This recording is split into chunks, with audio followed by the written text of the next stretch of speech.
Hi guys, for today's video is unang-una magti-tiktok muna kami habang nasa sasakyan papuntang kami ng Den Haag. So ayan na nga guys, nakarating na kami sa Den Haag. Makikita mo dito isang restaurant, Filipino restaurant na ang tawag is Barrio Pilipinas.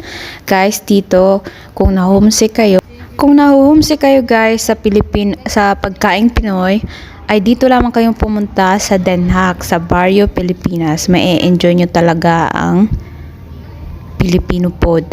Habang naglalakad kami at may nakita kaming isang restaurant din Filipino food din, at ang may-ari niya ay taga Bicol. So ayan na guys, hindi na namin na-picturean ang pagkain kasi dahil sa sobrang gutom. Ayan, sige mag-advert. So ayan guys, masarap din dito kumain sa Nordrek, isang Filipino restaurant dito sa Den Haag din.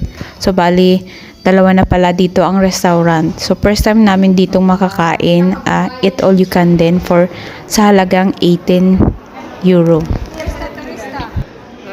Since nga guys, tapos na kaming kumain, napunta nga pala kami dito sa El Passage ng Den Haag.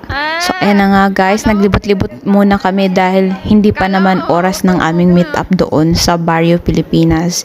Since nagpapaano muna kami ng kinain dahil mamaya ay kainan naman. So naglakad-lakad muna kami dito at namasyal dito sa El Passage.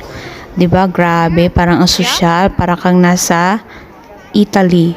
Parang may naalala ko dito sa isang lugar nito. Napakaganda guys. Marami ka dito na makikita na pwedeng mag-shopping or makainan. So ayan na nga guys, habang naglalakad kami dito, syempre naman picture muna at video. O ayan na nga, habang nag-aantay sa aming mga kasama kasi 3 PM pa naman ang aming meet up. O ayan nga, makikita mo yung mga sombrero na tinali-tali hanggang taas.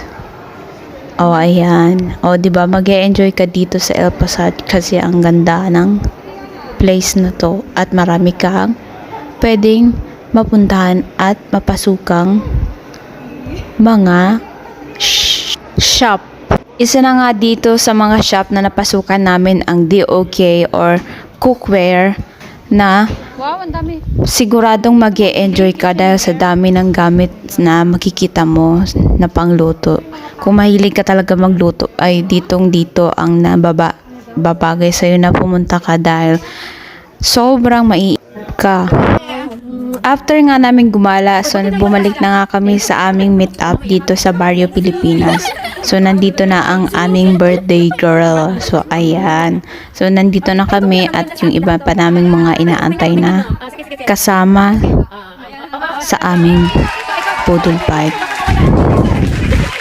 So ayan na nga guys, dito sa Barrio Pilipinas, talagang masasabi mong parang nasa Pilipinas ka lang dahil sa food.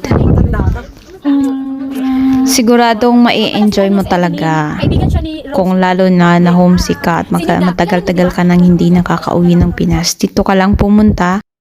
So ayan na nga guys, habang nag-aantay kami ng aming food dahil ipine-prepare pa ang aming budol fight. Dahil nga budol fight nga ang in-order ng aming birthday celebrant. So ayan, nag-chika-chika minute muna, kilalanan kasi yung iba naman hindi pa naman kilala. So ayan, meet and greet muna and then usap-usap habang nag-aantay na tawagin kami at pumasok na. So ayan, habang nag-aantay, usap-usap muna.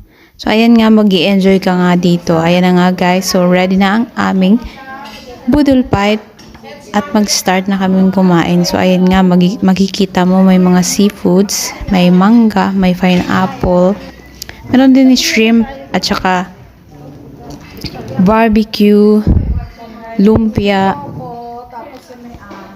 onion rings, and then meron din hindi pala onion rings, yung squid rings.